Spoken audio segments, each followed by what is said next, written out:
Hello, everyone. Welcome to the Leadership Talks podcast. My name is 𝐻𝐿𝐴. I'm your host, and today I have Mohammed Tanveer. Welcome to the show. Thank you very much, Wilka. Thank you. It is a pleasure to be connected with you, Mohammed, via LinkedIn. And yeah, just, start off introducing yourself and how did you start in the hospitality industry? Uh, yeah, first of all, thank you very much, Wilka. It's truly an honor to be here.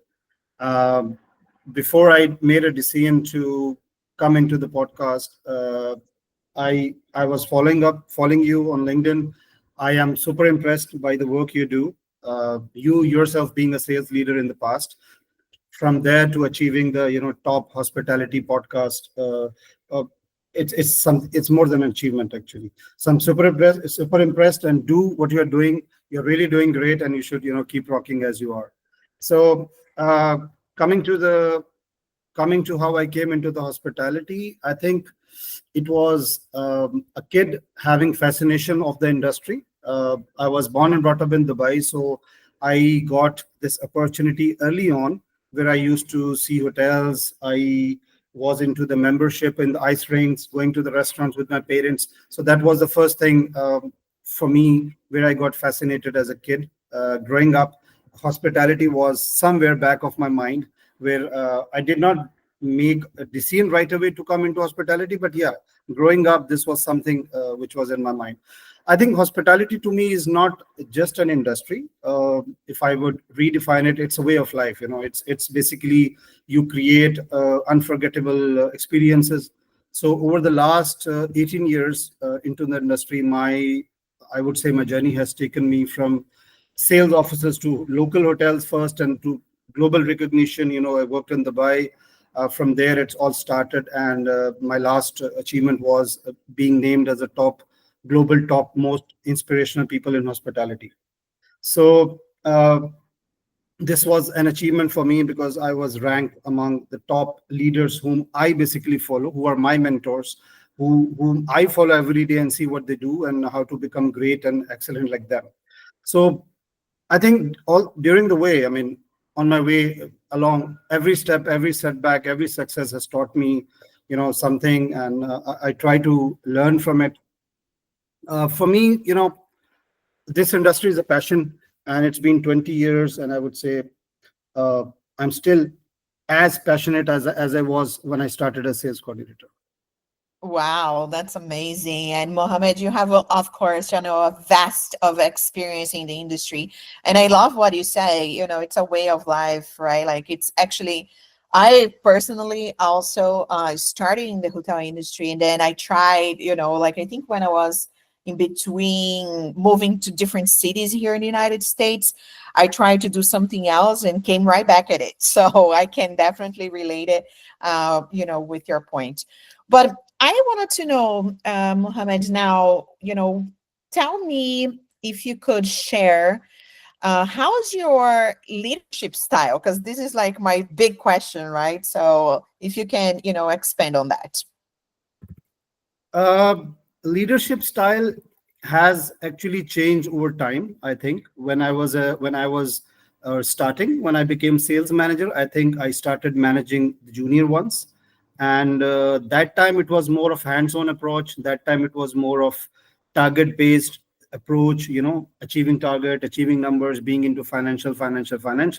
But today, if I talk about 18 years, starting from sales coordinator all the way to director of sales, I think this is my seventh designation in the department. And fortunately or unfortunately, I've never worked in any other department directly. Of course, we are hoteliers. We deal with all departments every day. That's another thing. But right away working, except sales, I've not done. So I mean, it can be my USP or it can be a weak point, but yes, sales has been a core for me right from the beginning. Currently, coming to your question, currently my style, if I define it, is a servant leadership style. The servant leadership is all we read about on LinkedIn. I mean, there must be 20,000 posts every day. So I think way back, I had something in mind that uh, even I in my career had bosses whom I could not have a mental compatibility, I think, because I thought that at that particular time, being an assistant sales manager or sales executive, whatever position I was in, that he could have done this in a softer way.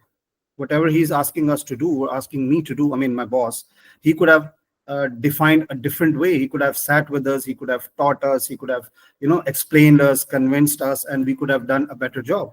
So I think that had an impact on my personality.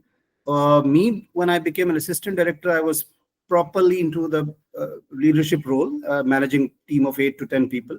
So I think I changed my style, and would you believe me that the results were enormous? We achieved, we achieved records with the help of and support of the team.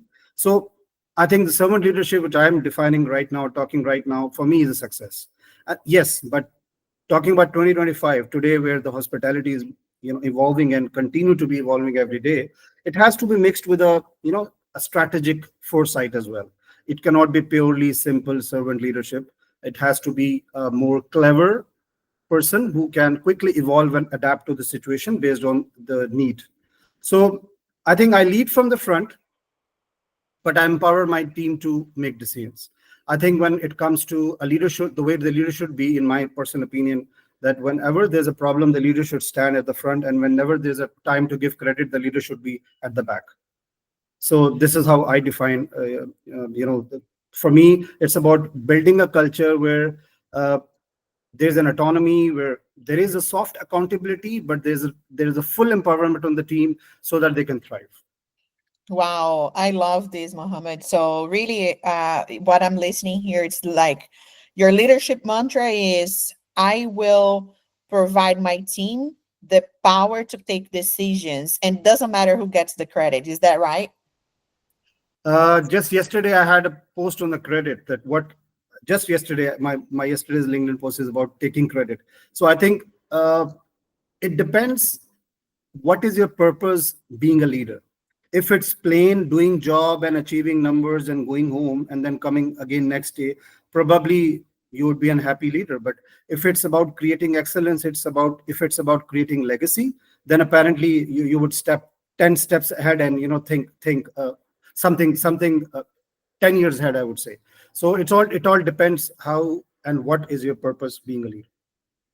Wow, I love that. Actually, this topic about taking credit or why not, I did see on your post yesterday. I was like, oh my gosh, I love this, because you shared an article that you were reading in a book, and I was like, I can totally relate, especially, back on my sales days office when I was, at work. I believe, when you combine, right, like everybody, like the company, the hotel goes to everybody's action steps, the team is successful. It's not just one person, right? Yes, true. And you being the director sales myself, I think you will be probably one of the best hosts. I think I would have, or I had till now, because you can step into the shoes and you know what I'm saying. Usually people are from other industry. This is my third or fourth interview having such podcast. The only difference between you and the other one was they were not from the industry. So you are basically from the industry, even though you're not directly related right now, but you have stepped into the shoes and you know what I'm talking about.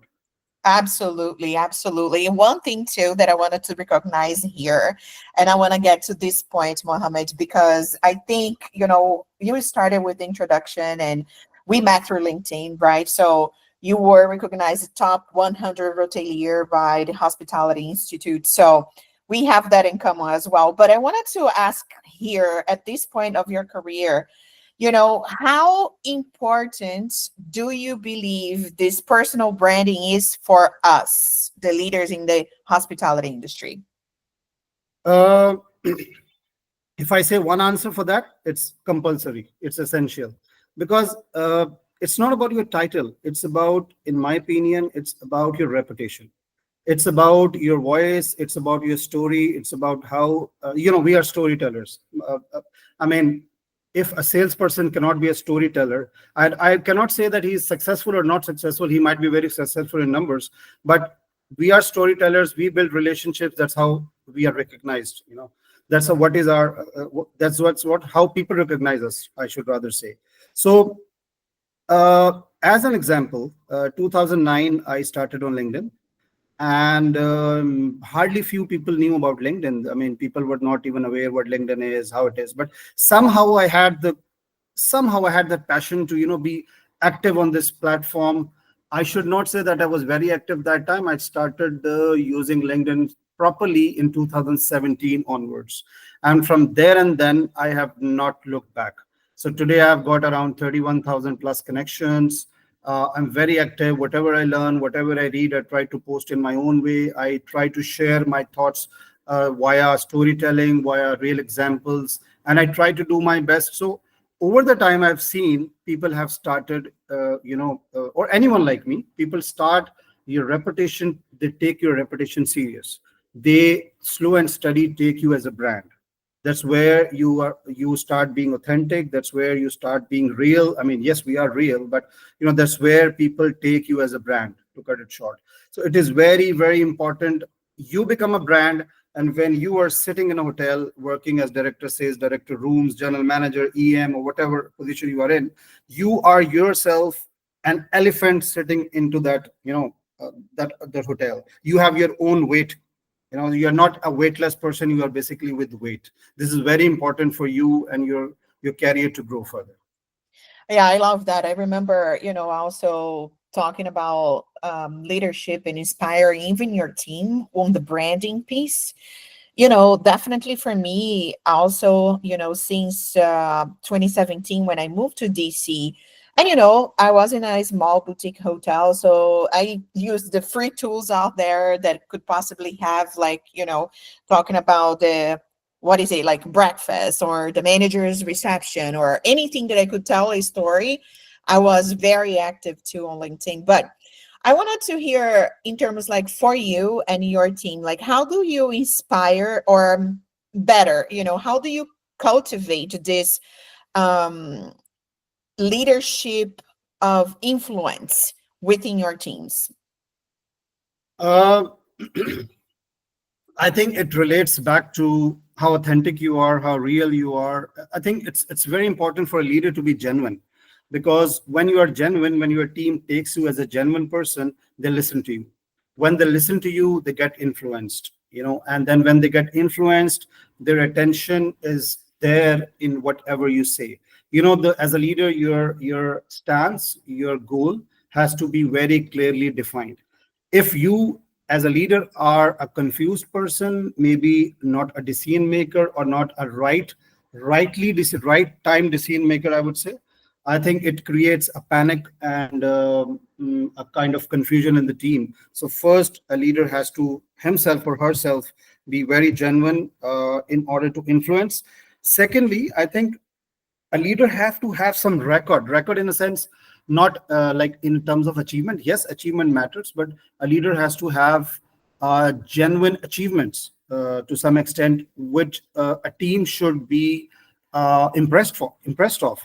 If a team is not impressed by the leader, by whatever, maybe his style, maybe his way of talking, maybe his way of convincing guests, maybe taking a approach where the leader, for me, my style is to just go with the team, lead from the front. If something is there and I think it's missing and it needs my involvement, I'm a person, I would say, okay, let's go and get it, let's go and grab it, let's go and do it together.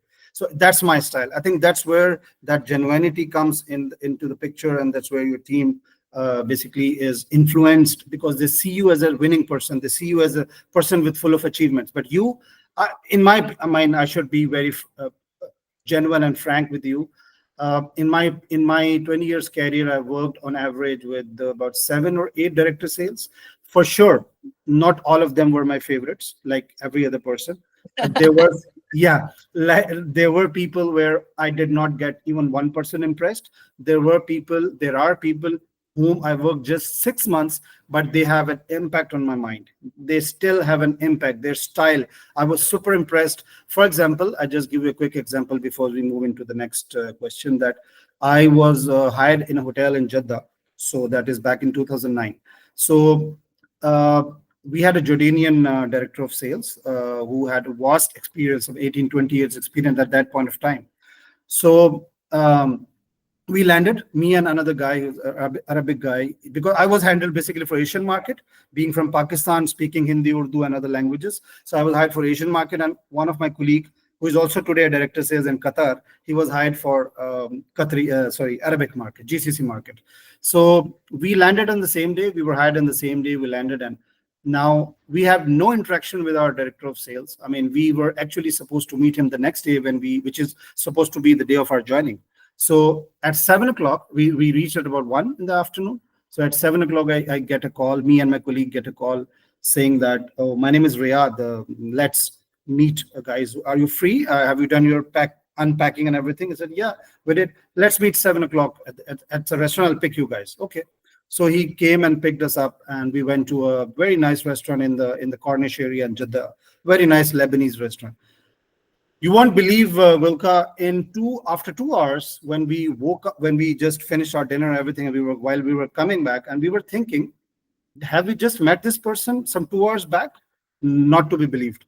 He was so blended in us in those 2 hours that he knew each and everything about our lives. Even he knew what I like, even he knew what is my favorite color, and so on and so forth.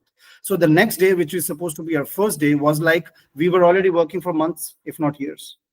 Wow, that's So impressive. I Yeah. think that's how, and today this has blended into my leadership style as well. I think today I'm of a person, I know what's happening in personal lives of my team members. I Mhm. have created that atmosphere where they are open to me. They're open to share their, what's happening in their lives. I think this has a great impact, because I cannot just force anyone to share a proposal or to share to meet a client if the person is not mentally, I would say, present that day. Maybe he must be having something bad going on in his life. Maybe he need a rest of a day.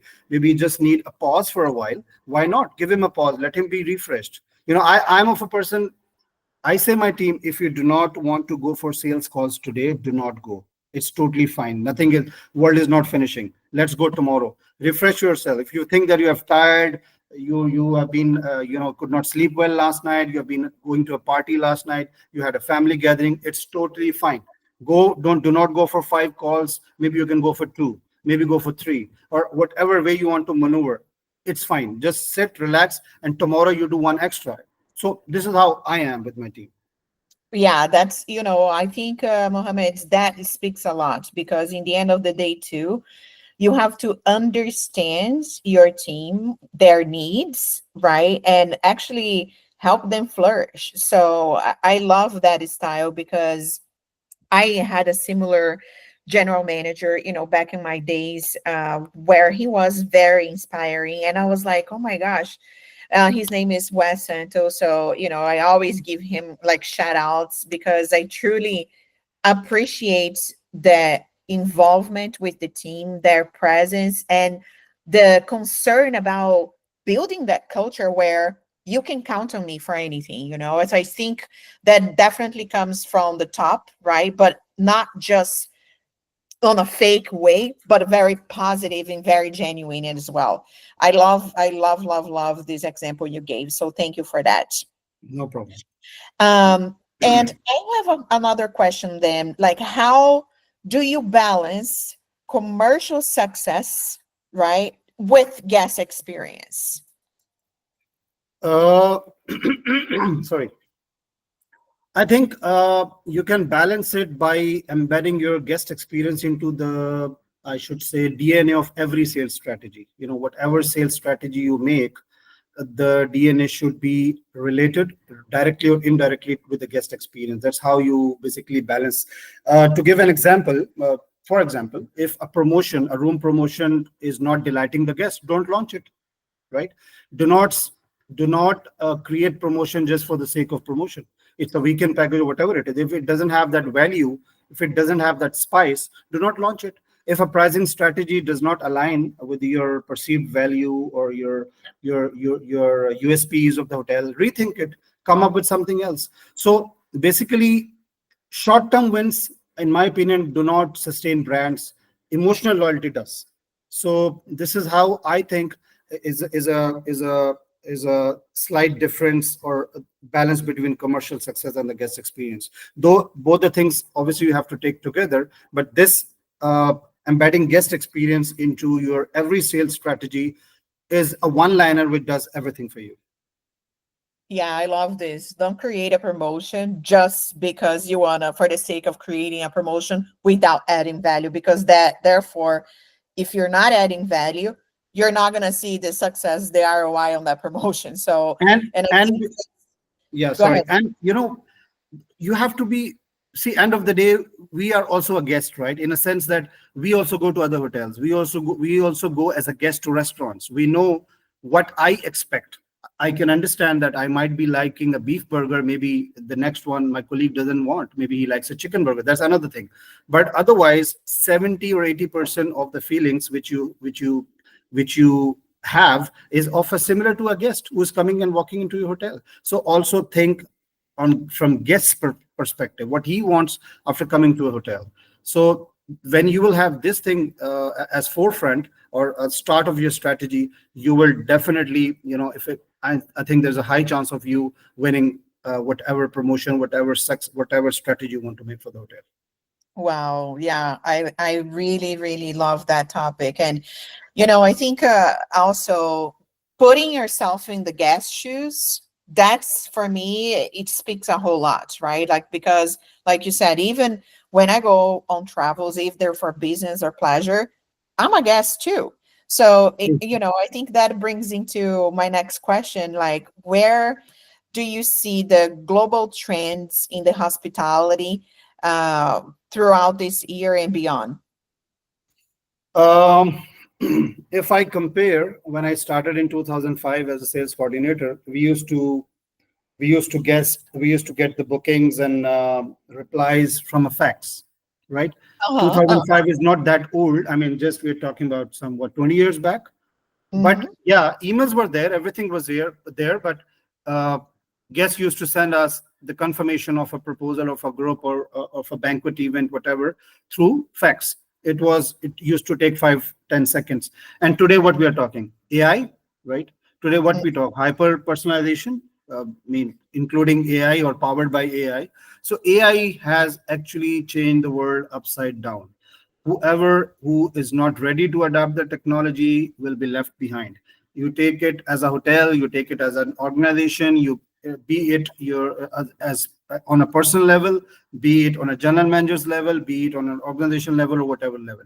If you are not adapting yourself to the changing trends globally, you would be left behind, and I think the gap would be bigger than you think. The impact would be bigger than you think. So AI has come into play. For example, I'll just give you a small example.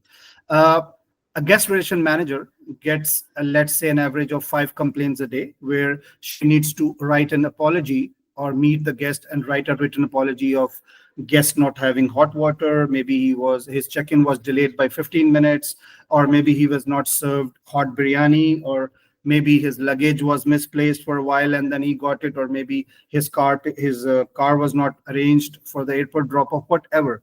A soft apology, a soft email is written by a guest relation manager. So back, I mean, pre-AI, the poor person, lady or guy sitting at the desk used to type each and every letter, mentioning that it used to take somewhat 2 hours, maybe on average of 5 letters, because you need to have that essence in that letter. You need to be careful with your word, all that business English and stuff we have in our industry. But today what? With the help of AI, maybe she can draft such 20 letters maybe in 20 minutes. Mhm. Yeah. So it's about being smart with the technology. It's not about just foolishly following it, or be like dumbly following it, but just be smart in whatever you're doing. Number one. Number two, I think sustainability is actually today's business model, in my opinion. I mean, I'm working in Pakistan from 6 years now. I was in Middle East for a quite long time until 2018, but I follow every trend today. I mean, reason of being active on LinkedIn and otherwise is to know I should not be left behind. Why should I? Whatever corner of the world I'm living in, I'm equally talented, first of all. I mean, every one of us is talented. We should never think that we do not have that instinct in us, or A, B, C is more talented. Never. You should always think you are equally talented. It's about how you adapt and how you make learning as your daily exercise, I should say. So sustainability is actually the game changer. Today, the guest wants everything sustainable, right from, the packaging to the room amenities to the environment, or to the hotels inside environment, to everything he uses has to be sustainable. And the third thing, I think, the shift which we are seeing from the last, maybe in US, you must have seen a way back about, let's say, 5-8 years back, but in Middle East, I saw this trend in from 2015, which we call bleisure, business plus leisure. So the Mm. hotels which are blending, or which are coming today or opening up today, are basically, or should be, a blend of business and leisure. Earlier, it was either a business hotel or a leisure hotel. You would Mm. relate to it, or maybe wellness. But today, the pleasure and wellness has to be one hotel, which is basically your guest expectation. Yes, absolutely. I love that. And actually, I'm always also trying to find a hotel for the leisure, because it's always top of my mind. Like, should I extend my stay after business, or should I just, go right back home, or, vice versa, or should I bring my dog, or what are the really like the Facilities, yeah, benefits, right? facilities. Like of Yeah. staying there, or extending a possible, business stay to a personal stay. I love, love, love, love that I point. think leaders should, in the coming time, or maybe today, leaders should basically, who want to thrive, or leaders who wants to be successful, should think holistically, not transactionally. Transaction gone are the days when you used to only think business, business, business. 2 + 2 is equal to 4. Yes, 2 + 2 is equal to 4, but the way the world has moved way ahead of that. Today Mhm. it's more about personalization. It's more about giving personalized services. We have come to a guest having his own butler in the suite, right? So the world had transitioned to that level. So it is going forward and forward, and you expect more softness, you expect more personalization in the industry in the coming times. And I think like the personalization too, it can be from a small welcome note from, the salesperson that booked that group, and recognizing, the group leader as, the main point of contact. Maybe, you deliver that note, the handwritten note with, I don't know, just a basic cookie, and, Yeah, or a chocolate, or yeah, a something. chocolate, or a muffin, or whatever. Yeah, donut. I mean, it can be. You can always inspire. You can always, have this a different idea. We all are unique, and we can just have our own ideas. But eventually, the purpose is to be direct with the guest, to connect. Absolutely. That is definitely, one thing that I look for when I go, you stay in different hotels in different parts of the world, because in the end of the day, we still use, like, especially now, right? Like, oh, you had a great stay in Dubai. Okay, where did you stay? And what made that stay great? So I think people still ask, like, on that level of, personal feedback of Yeah. your experience. Yes. And everything can be great, but I think also for us that are in the hospitality industry, we know that we have many different crises. We just are overcoming a big word one, after COVID. So how do you approach, this crisis leadership, or uncertainty in those markets? I think crisis leadership. Yeah, very good question actually, because this is where you are recognized as a leader. This is what is a differentiator among you and the other person, or maybe among you and the other leader. I think three words for that in my mind: clarity of purpose, as I just mentioned in my previous answer. Calmness. This is a very, very important USP. If a leader has that, calmness is a very important thing. And the third and the last thing is your communication, which is your connection with the team or guest or whoever. So clarity, calmness, and communication. I call it myself 3 C's. So this is very, very important. Especially I would emphasize on calmness, because you as a leader should be smart enough, in a sense, to take the lead, but at the same time should not panic when there's a crisis, because crisis basically exposes a leader. Our weakness comes out if we are not uh, a crisis leader. For example, COVID came in, we all suffered. You, me, every one of us have suffered to some extent. Our businesses suffered, our jobs suffered, people lost jobs. Maybe some of them tried their own businesses, they thrived. Some of them wasted their money in business, they failed to some extent. And we eventually, it was like a disaster for the world, right? But at the same time, I remember I was working for a hotel that time. A very good actually example came into my mind. I was working in a hotel, so like every other hotel in the world, our occupancies came up to 12%, if I remember correct. And obviously, there was a time of crisis, and we didn't know, we were like in the tunnel, and there was no light, right? It's that kind of era we were in. We all were in, of course. So we thought what we can do. So we just sat in, and we thought, why not creating a long stay package, right? Which can basically a house, a temporary or a permanent house, at least for months, for companies, right? Why not going to government and bigger corporate giants and saying them, maybe the hotels are more safer than your houses. Come here, make our rooms your offices, stay here. If whatever is left, you are being busy, whatever is left, which you have not been able to do last year or in the previous years, why not bringing people into effect on a factory visit? Why not making them stay here for a month or 2 months or so? And the third thing we focused, I remember, was on F&B. Like we created a lunch package, basically free delivery. So you can order the food from a five-star hotel, and then it will be delivered to your place. Though it was the small baby steps that time, but you would not believe that after a struggle of a month and a half or two, we somehow reached up to 44-45% with this approach. I remember we got some 17 or 18 rooms for a long stay for about 3 months, right? Followed by some other companies adding into it. So in COVID, having 43-44% occupancy was more than an achievement, where our competitors were still somewhere at 16, 15, 18%. So that's where I think the right approach, the proactive approach, I would say, the smart approach worked. And the most important thing, which I just mentioned, calmness. We remained calm. I think the credit goes to the general manager who basically led us that way. He was calm and he showed us the direction. We just followed. We sat, maybe, yes, we shared a couple of ideas of what we just added our ideas into his main area, I should say, and into the bigger idea. But yeah, we were on the roads to implement that. We took risk. Maybe our lives were at risk, because at that point of time, you were not supposed to even be closer to a person, or maybe not even closer to a normal distance where two people speak, right? So we were at a distance. We risked our life. We went, we tried our best, and God helped. So everything worked. Yeah, not to today's level where we have maybe 90% occupancy month to date, but at that point of time, having 40% plus occupancy was a blessing.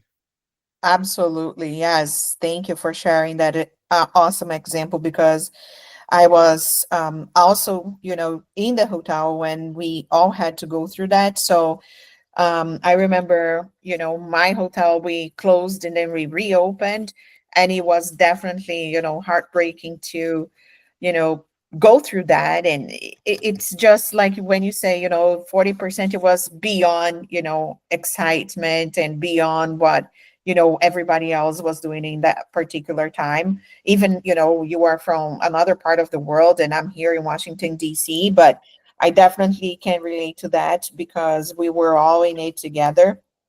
But I do appreciate you sharing that story, because definitely for me also it was an eye-opening of how, leadership, the executive teams really treated each other. But I know our time's coming to an end here, and I wanted to ask you, what are your, maybe like your three, principles or tips for anyone, you know, trying to join the hospitality career? What would that be? Your top three tips? Uh, one, I should say, one thing which I have personally followed: outwork everyone. You should outwork everyone. Number one. Number two, the hungerness in you should never go. As I mentioned, that even today, from my voice, maybe you can have an idea. A person having 20 years experience might be speaking a bit low, right? But today, that passion in me, as an example, I mean, there are great people out there, but I am just talking about my example, that today also I feel, hungry for success.